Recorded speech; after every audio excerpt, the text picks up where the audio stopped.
নাহমাদুহু ওয়া নুসাল্লি আলা রাসূলিহিল কারীম আম্মা বাদ ফাউযু বিল্লাহি মিনাশ শাইতানির রাজীম বিসমিল্লাহির রহমানির রহিম ইউরিদুনা লিইউতফিউ নূরাল্লাহি বিআফওয়াহিহিম ওয়াল্লাহু মুতিম্মু নূরিহি ওয়ালাউ কারিহাল কাফিরুন সাদাকাল্লাহু মাওলানাল আযীম। এলাকার সন্তান তাকবীর এবং তামিমের উপর লাঞ্ছনার ঘটনার প্রতিবাদে আজকের আয়োজিত এই প্রতিবাদ সভায় উপস্থিত আছেন 12 দলের সম্মানিত নেতৃবৃন্দ এবং আমার প্রিয় এলাকাবাসী। সবাইকে আমার আন্তরিক শুভেচ্ছা এবং অভিনন্দন। আমি আজ দুঃখ ভারাক্রান্ত হৃদয়ে আপনাদের সামনে হাজির হয়েছি। আপনারা জানেন যে আমি একজন শিক্ষক। আমি 32 বছর যাবৎ শিক্ষকতা পেশায় জড়িত।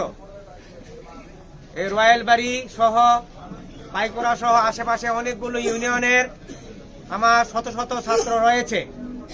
এই হিসাবে আমি একজন অভিভাবক।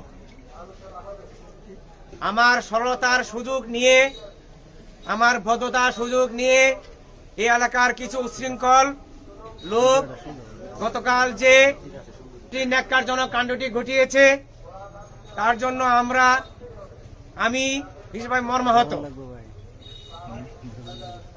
আসলে যারা এই কাজের সাথে জড়িত তাদের কোনো পেশা নাই, রাজনীতি তাদের আশ্রয়। এই দেশের আমাদের প্রত্যেকেরই যারা সৎ মানুষ, ভালো মানুষ, তাদের প্রত্যেকেরই একটা না একটা পেশা আছে। কেউ কৃষক, কেউ ব্যবসায়ী, কেউ শিক্ষক। আর এই এলাকার কিছু আছে লোক যাদের কোনো পেশা নাই। তাদের পেশা কি? মামলাবাজি করে টাকা আয় করা, দরবারের নামে টাকা আদায় করা, মানুষদেরকে হয়রানি করা, মানুষদেরকে রাজনীতির নামে ভয়ভীতি দেখিয়ে তাদেরকে তটস্থ রেখে তাদের হীন স্বার্থ উদ্ধার করা। প্রিয় ভাইয়েরা, আমি এই আপনাদের সংসদগত প্রার্থী হিসাবে, আমি একজন অভিভাবক হিসাবে আজকে থেকে বলতে চাই, আপনাদেরকে আমার কোন নির্বাচনী কর্মীকে যদি কেউ কোনো আঘাত করে, কারো উপর যদি জুলুম করে, আপনারা নির্ভয়ে তাকে আপনারা ধরে বেঁধে ফেলবেন। তাকে অত্যাচার করবেন না, বেঁধে ফেলবেন।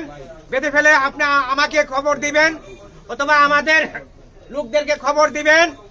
পরবর্তীতে আমরা পুলিশের কাছে তাদেরকে আইনগতভাবে হস্তান্তর করব।